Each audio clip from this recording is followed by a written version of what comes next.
Jedi, sexual. What we wanted to talk about is sexual orientation and gender identity, the SOGI scale that was developed this past year, and the reason why we developed this, so people know where the reason behind it. Here's something what happened almost a year ago when I took the position as the director of JEDI, not even within a month or so after I took the position.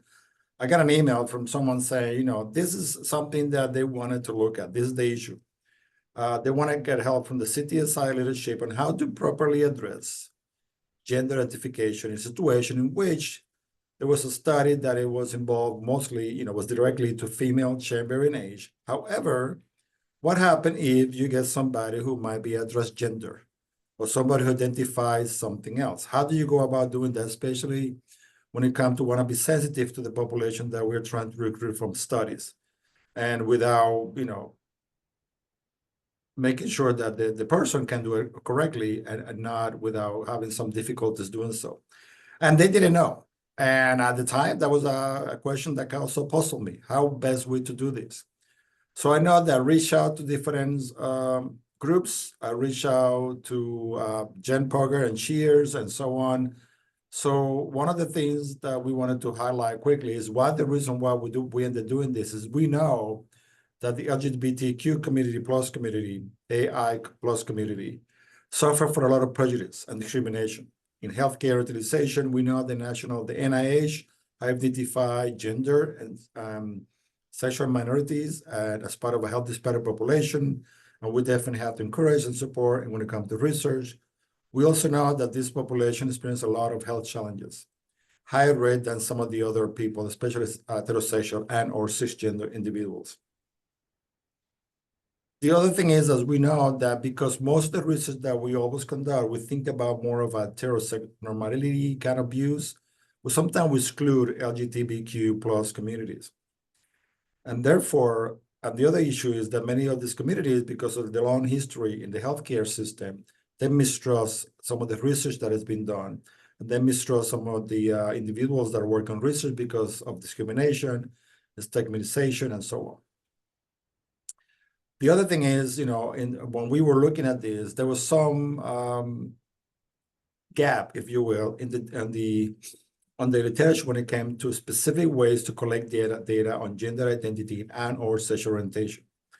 So Cheers, and this goes back to Jen Pogger and her team, took it over this and started looking at how do we go about this. So they talked to experts for local, regional, national organization, healthcare system, leaders to the CTSI, Penn State communities. We contacted the Center for Sexual Orientation at University Park. We did a lot of different contacting, and we come up with something that we think for now it works, knowing that, again, this is not an end game.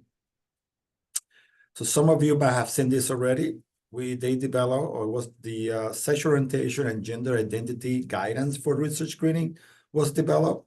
And the objective of this is to provide guidance. Again, this is just to provide guidance for all the teams that wants to collect information on this group to properly and sensitively complete the screening when we are addressing potential participants that are coming from any kind of area that might fall under these questions.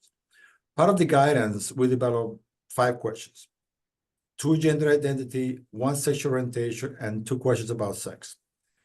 They were alphabetized responses, so in order to eliminate any kind of heterosexual bias. We also included another, and we also included a question saying prefer not to answer. And also in some of the questions, we have select all that apply.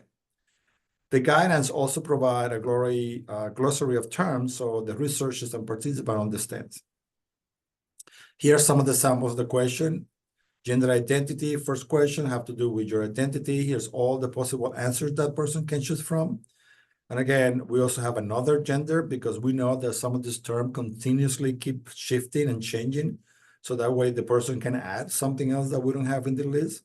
And some people we know that might prefer not to answer because they wanted to remain anonymous and confidentiality. Same thing with pronouns. We know that many people have used those and prefer that we use the proper pronoun when we are directing or talking to these individuals. Therefore, we ask that question. That's another question that we decided to use. Same thing, there might be another combination. So I see people use he and they, or she and they, or some other combination of it. So we will ask that. Sexual orientation, we talk about sensual identity, and here's all the possible, possible categories that we can ask that we are aware of, that are inclusive to all possible answers that individual might have. Once again, we have that prefer not to answer and some other category that people might decide to include. We ask about current legal sex, different between sexual development or intersex, female, male, or again, prefer not to answer. We have a question about what is the legal sex as birth versus what they do. The question 4, question 5 are the same categories, but one of the question is how do you identify yourself now versus how will you identify where you were born? So that way people can answer those questions. And of course, one of the things that share groups did last year, they created, and this was almost over a year ago, they created an educational section. They presented all this information with appropriate speakers that talk about the sensitivity and appropriateness of using this screening. There were they collected some evaluation and so on. You can click on scan. That's what I was told to do. Click on the scan and you can go right to the video and watch that video if you want to watch the whole section again. Or you can go to the MCHES YouTube channel and that's available there. We also, the next step as we continue to evolve in this area is that we will continue to collaborate with all the people, national, international, local, regional, national experts, and so on, to make sure that we continue to learn from any changes on this type of categories, and we continue to, revise this SOGI guidance as needed. MCHES will continue to provide education and programming for specific groups if they need it, or community groups if they need it. And also, as always, you can reach out to myself or MCHES if you need any other information or questions about how to use this guidance or how appropriately to collect data when it comes to these groups. Something that I want to say definitely is that we encourage everyone to continue to learn. Again, this is not the end game. This is not the end of this particular guidance. We know that some of this terminology continue to evolve. So as you learn something new, you look at something differently, you maybe trying to target a specific population and you find out that you don't know the answer, how do you go about it? Please reach out to us and we will figure it out together and try to come up with the best answers. There's a RECAP dictionary with all the information on the different categories. And also we go back to, it's always good to remind everybody there's a new race and ethnicity categories. So all there you can reach out, and that's it for now. Any questions are coming? And I will stop to share.